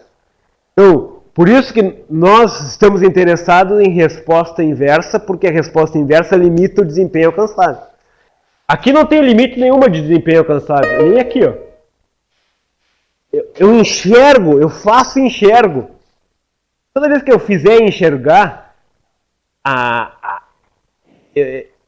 não preciso, eu posso ser rápido. Dá para entender? Sim ou não? Então, isso é fundamental ter esse entendimento. Então, isso aqui que é o problema. Então, na realidade, a gente vai generalizar o conceito de zero. Na generalização do conceito de zero, nós temos que capturar o lado maléfico. E a gente vai tratar, naturalmente, de zeros positivos. Os zeros negativos não nos interessam tanto. Certo? E aí, nessa generalização, nós também vamos generalizar a inversão do sinal do ganho. Como é que agora, a minha pergunta é, como é que nós generalizamos o zero? Vocês estão entregando um exercício aí que tem o zero que troca de sinal. Como é que nós generalizamos a troca de sinal no sistema multivariável? Tchan, tchan, tchan, tchan. Tchan, tchan, tchan, tchan. Alguma ideia? Em primeiro lugar, para que hajam zeros, é necessário que tenha o quê? Dinâmicas em paralelo. O que mais a gente precisa? Qualquer dinâmica em paralelo leva a zero? Qualquer dinâmica em paralelo leva a zeros? Elas têm que ser contrárias. Luta. Tem o efeito de luta. Para que haja zeros é necessário, para que haja resposta inversa é necessário que tenha um lutador de sumô e um lutador de kung fu. Certo? Quem será o lutador de sumô e quem será o lutador de kung fu no sistema multivariável?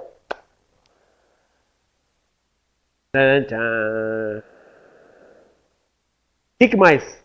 É necessário que um ganhe no estático, mas seja mais lento. Outro ganhe no mas perca no estático. Certo? Não sei se eu vou conseguir apresentar tudo hoje. Mas vamos ver isso fisicamente. Eu vou mostrar para vocês fisicamente um sistema que tem zero de transmissão. E olha, a gente vai chamar, em lugar de chamar de zeros, pura e simplesmente, a gente vai chamar, para vocês terem uma ideia, lá pelos idos de 60, faz muito tempo, 1960, 60 a 70, uma das grandes questões era como generalizar o conceito de zero. Aí surgiu o zero para tudo quanto é zero, para tudo quanto é lado. E o conceito que generaliza o conceito de zero, que nos interessa, recebeu o nome de transmission zero. Quer dizer, zero de transmissão. Então, quando nós falarmos de zero, nós vamos estar pensando em zero de transmissão. E você vai entender por que o nome zero de transmissão também, aqui na aula quarta-feira. Na aula de hoje, eu vou apresentar para vocês esse sistema aqui, ó. Esse é um sistema de 4 tanques. Ele é um sistema muito utilizado, que vai ser utilizado nessa disciplina. E por que esse sistema ele é interessante? Olha só. Aqui nós temos esse sistema. O equacionamento dele é simples, né? Está aqui representado aqui no lado esquerdo aqui. Foi proposto por Johansson em 2000. E ele é basicamente o seguinte, ó. Tenho 4 tanques. Aí que vem o nome grupo tanque. Aí eu tenho uma vazão F1 e uma vazão F2. A vazão F1, ela se divide aqui, sendo que X1 vezes F1 vai para o tanque 1. E daí, a outra parte vai para o tanque 2, para o tanque 4. Vai para o tanque 4. Então, complementar, que é 1 menos X1. Logo, X1 é uma variável que vai de 0 a 1. Certo? Se X1 é igual a 1, todo o F1 está indo desembocar diretamente no tanque 1. Certo? E se X1 é igual a 0, todo o F1 vai desembocar no tanque 4 e, por sua vez, no tanque 2. Viu? Aqui nós temos o outro ramo, algo similar. Temos a vazão F2, desembocando parte dessa vazão diretamente no tanque 2 e parte dessa vazão desembocando indiretamente. Então, diretamente no tanque 2, dado por X2F2, e indiretamente no tanque 1, através do complementar aqui. Certo? Significa que se eu aumentar a vazão F1, eu vou ter um aumento de vazão aqui, de nível aqui, desculpe, e um aumento de nível aqui. Viu? Pacífico? E nessa história toda aqui, eu pergunto para vocês, o objetivo seria controlar os níveis do tanque 1 e 2. As duas variáveis de saída a serem controladas são os tanques 1 e 2. Para isso, a gente vai mexer na variável vazão V1 e na vazão V2. Certo? Na vazão F1 e na vazão F2. Mexendo na válvula F1 e na válvula... Mexendo na válvula V1, eu vou mexer na vazão F1. Mexendo na válvula V2, eu vou mexer na vazão F2. Então, importante nessa história, eu tenho uma alimentação direta e uma alimentação indireta. Certo? Eu pergunto para vocês, vamos fazer a seguinte simulação mental. Se eu estiver controlando esse tanque aqui, mexendo nessa válvula, e eu quero ir usando para controlar esse tanque mexendo nessa válvula, ou seja, na vazão F2, como é que seria? Eu quero aumentar o nível desse tanque, eu vou aumentar a vazão F1, certo? Se eu aumentar a vazão F1, eu vou produzir um aumento nessa vazão F1, que vai ter um efeito imediato em H1, mas daí vai aumentar também esse outro ramo, certo? Viu? Que vai aumentar esse nível aqui, ó. Que vai aumentar o nível do tanque H2. Certo? O tanque H2, como esse nível aqui aumentou, e ele está mexendo nessa válvula aqui, o que o controlador vai fazer lá? Vai diminuir F2. Diminuindo F2, vai diminuir aqui a vazão, que vai diminuir essa vazão, que vai fazer com que esse cara aumente. Eu tenho uma interação entre essas malhas. Essa é uma característica dos sistemas multivariáveis. Quando eu altero uma, eu provoco uma perturbação na outra. A alteração da outra provoca uma alteração da primeira. Isso eu chamo de interação e eu vou analisar isso através do RGA. Rabinha aqui, ó.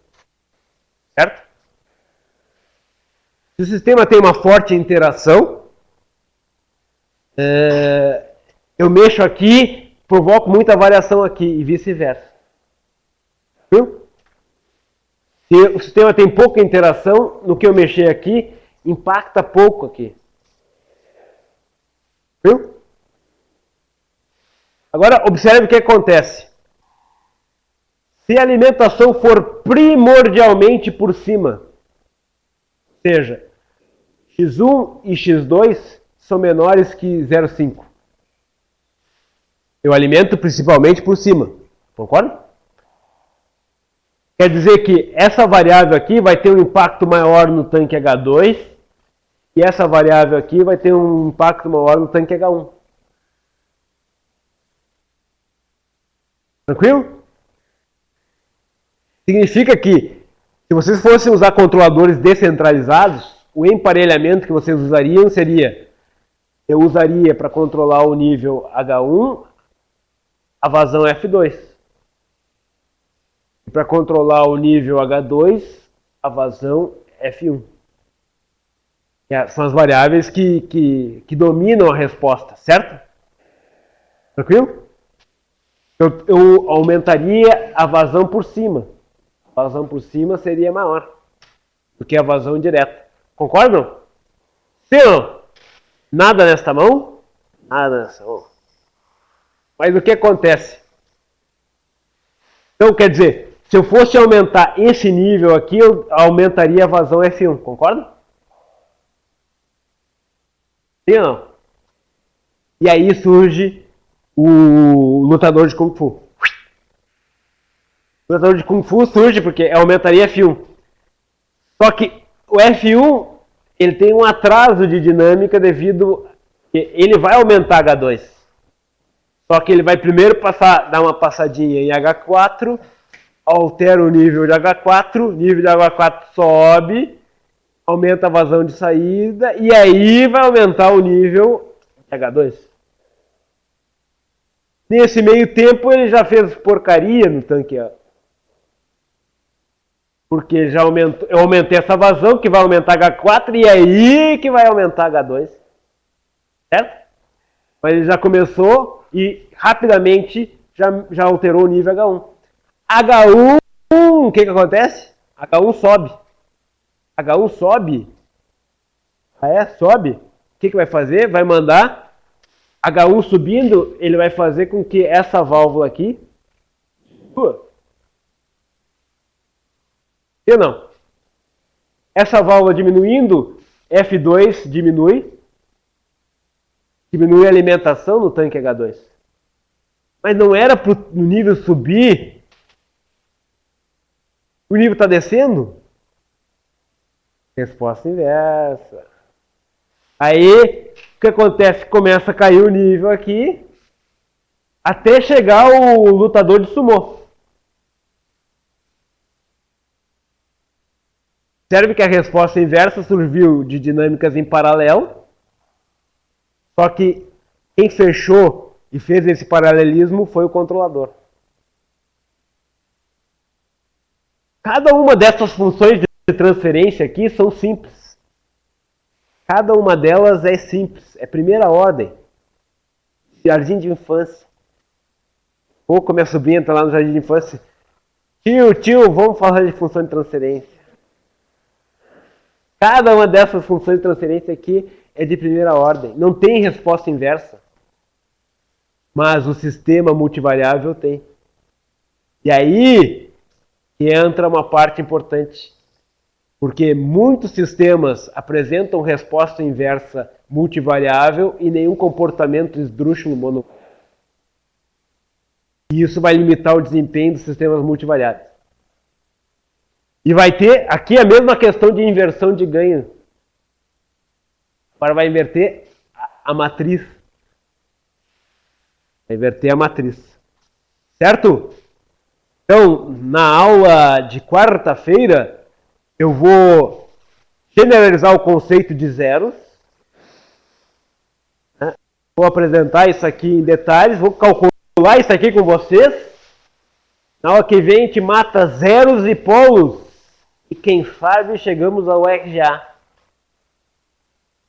Todos convidados, quarta-feira, dia 18 às 17 horas, e alguns quebrados, na sala Braskem. Só desligar nossa gravação.